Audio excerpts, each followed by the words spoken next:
There are differences between people that have been studied for decades, but are still rarely stated clearly.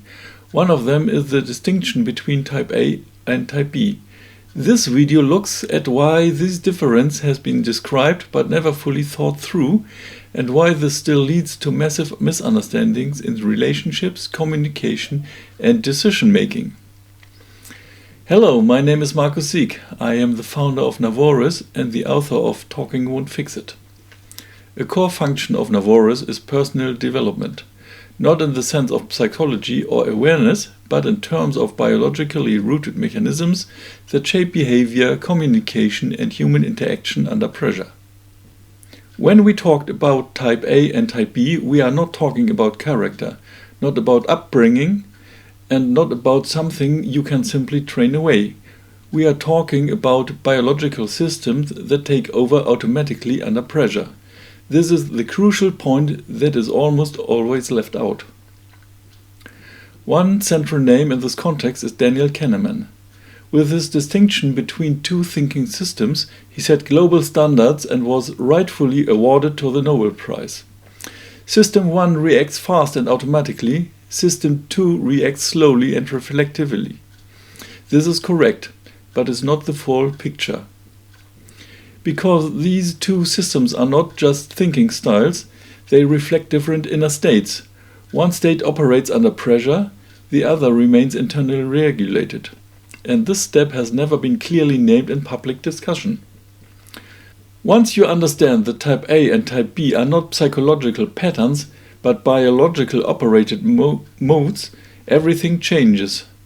Biology cannot be talked away, and it cannot be retrained. Under pressure, biology takes over. Always. This is why it's completely futile to confront a type A system. And this confrontation does not begin with open conflict, it often starts with the smallest criticism, the quietest warning, or the attempt to put something into perspective. For type A, this is not a conversation, it is a threat to inner stability. This has nothing to do with intelligence, insight, bad intentions, or the question of man or woman. It is an automatic reaction. Just as a lactose-intolerant person cannot tolerate milk, a type A system under pressure cannot tolerate irritation of its narrative.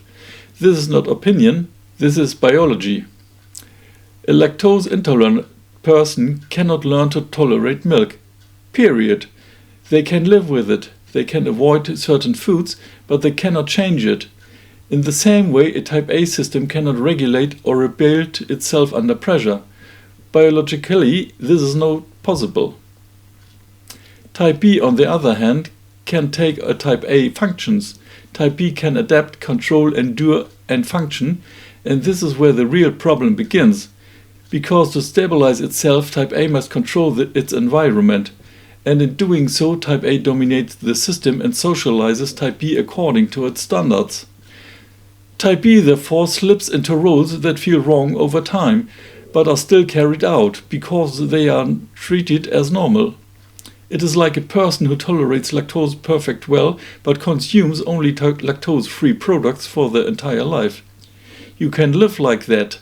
But the question remains, does it actually feel right?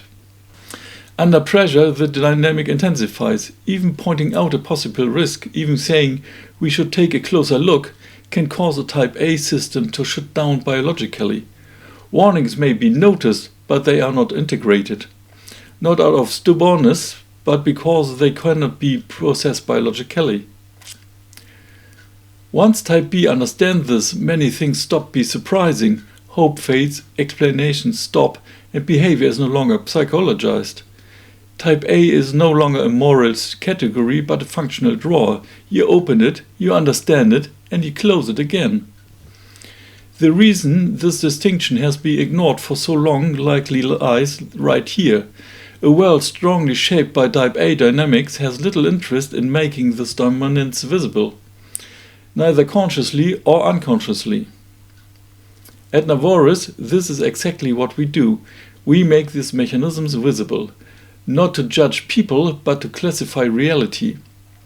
Because once you understand what happens biologically under pressure, the guessing stops and clarity becomes possible.